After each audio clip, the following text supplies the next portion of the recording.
Imagine a city turned to rubble, a sprawling metropolis of over 4 million people reduced to a ghost town of skeletal ruins. This wasn't a movie set. This was Berlin, April 1945. The final bloody chapter of World War II in Europe was about to be written, not in the halls of diplomacy, but in the cratered streets and shattered buildings of the Third Reich's capital. This is the story of the Battle of Berlin, the last stand of a doomed empire and the cataclysmic end of Adolf Hitler. By early 1945, the writing was on the wall. The Allied forces were closing in from the west, while the colossal might of the Soviet Red Army was storming from the east. After the Vistula-Oder offensive in January, the Soviets were a mere 40 miles from Berlin. For Hitler, however, surrender was unthinkable. He retreated into his Führer bunker, a subterranean concrete fortress beneath the Reich Chancellery, determined to orchestrate a final, apocalyptic defense. He declared Berlin a fortress, a Festung, and decreed that it would be defended to the last man, the last bullet. But what was left to defend it?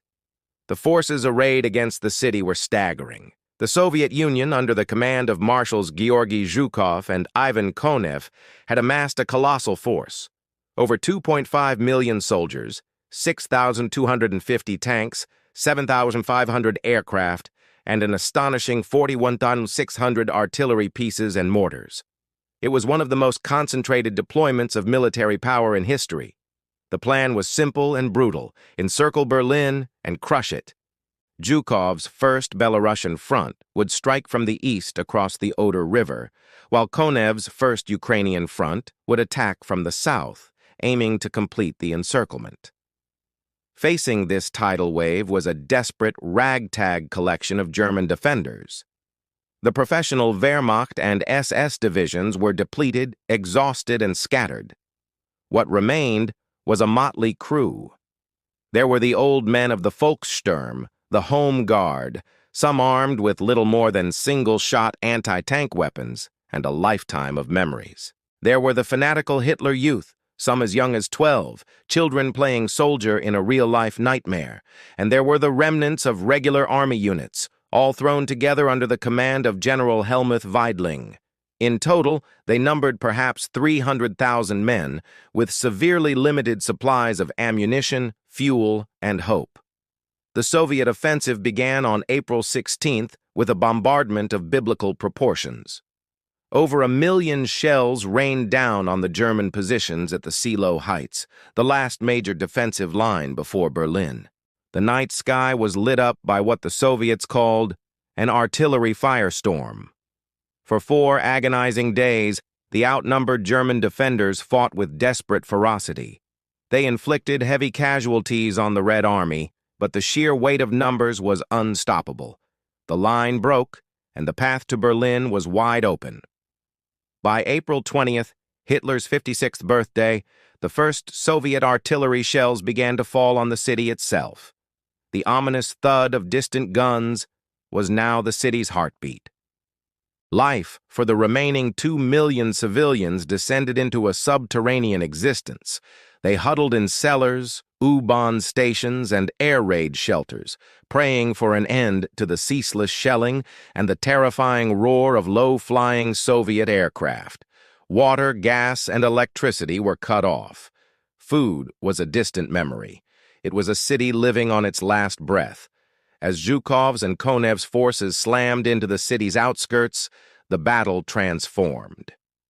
This was no longer a war of open fields and strategic maneuvers. It became a brutal, intimate, house-to-house, room-to-room fight.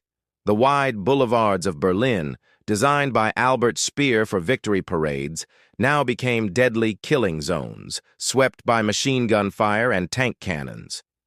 The Red Army learned quickly. They bypassed the main streets, instead blasting their way through the walls of adjoining buildings, creating a new, internal battlefield within the city blocks. It was a slow, grinding, and utterly savage advance. Every building, every cellar, every pile of rubble could hide a machine gun nest or a Panzerfaust team.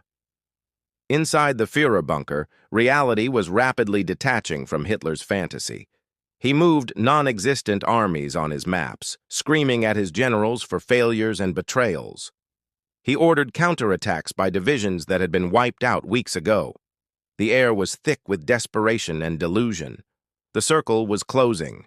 By April 25th, the forces of Zhukov and Konev linked up to the west of Berlin, completing the encirclement. The city was a sealed tomb. The battle reached its symbolic and bloody climax at the Reichstag. Though it had been an empty shell since the fire of 1933, it remained the ultimate symbol of German power. The Soviets were determined to capture it and raise the red flag over its dome in time for May Day. The defense was entrusted to a hardened group of SS soldiers, sailors, and foreign volunteers who fortified the building into a formidable fortress. The assault began on April 29th. Wave after wave of Soviet soldiers charged across the open Königsplatz, facing withering fire. Tanks provided cover, pounding the stone facade, but every window seemed to spit fire. The fighting was ferocious. Soldiers used grenades, flamethrowers, and bayonets in the darkened, smoke-filled corridors. The battle for the Reichstag became a microcosm of the entire war, a desperate, fanatical defense against an overwhelming, vengeful force. Meanwhile, back in the bunker, the final act was playing out. On April 29th, Hitler married his longtime companion, Eva Braun. He then dictated his last will and political testament, a rambling, self-pitying document blaming the Jews for the war and denouncing his generals for their disloyalty. The next day, April 30th, with the sound of fighting just a few hundred yards away, Hitler and Eva Braun said their goodbyes to the remaining staff. They retreated to their private quarters. A single gunshot was heard. Adolf Hitler, the architect of a world war and the Holocaust, was dead by his own hand. Up above, the fight for the Reichstag was reaching its conclusion.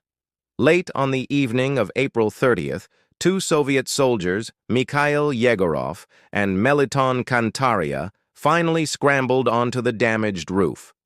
In the darkness, illuminated by the fires of the burning city, they planted the Soviet flag, the hammer and sickle, atop the dome. The iconic photograph that would symbolize this moment for eternity was actually staged for propaganda purposes a couple of days later, but the symbolic victory had been won. Even with Hitler dead and the Reichstag taken, the fighting didn't stop immediately. Pockets of resistance fought on for 2 more days. Finally, on May 2nd, General Weidling, the city's commander, met with Soviet General Vasily Chuikov and formally surrendered the Berlin garrison. A strange silence began to fall over the city, broken only by the crackle of fires and the occasional, isolated gunshot. The Battle of Berlin was over. The cost was immense. The Soviets suffered over 350,000 casualties, killed, wounded, or missing, in just 2 weeks of fighting. German military and civilian losses are harder to count, but are estimated to be in the hundreds of thousands. The city itself was a wasteland. Nearly every building in the central district was damaged or destroyed. It was the price of a dictator's final, nihilistic stand. The fall of Berlin was more than just a military victory. It was the definitive end of the Third Reich and its horrific ideology. It was the moment the world saw the ultimate consequence of tyranny, a Götterdämmerung, a twilight of the gods, played out in fire and steel. From the ashes of this destruction, a new world would have to be built, a world forever scarred by the memory of what happened in the shattered streets of Berlin. Thanks for watching. This battle was a monumental moment in history, and there are so many individual stories of heroism and tragedy within it. If you found this journey into the past compelling, please hit that like button and subscribe to our channel for more deep dives into the events that shaped our world. We'll see you in the next video.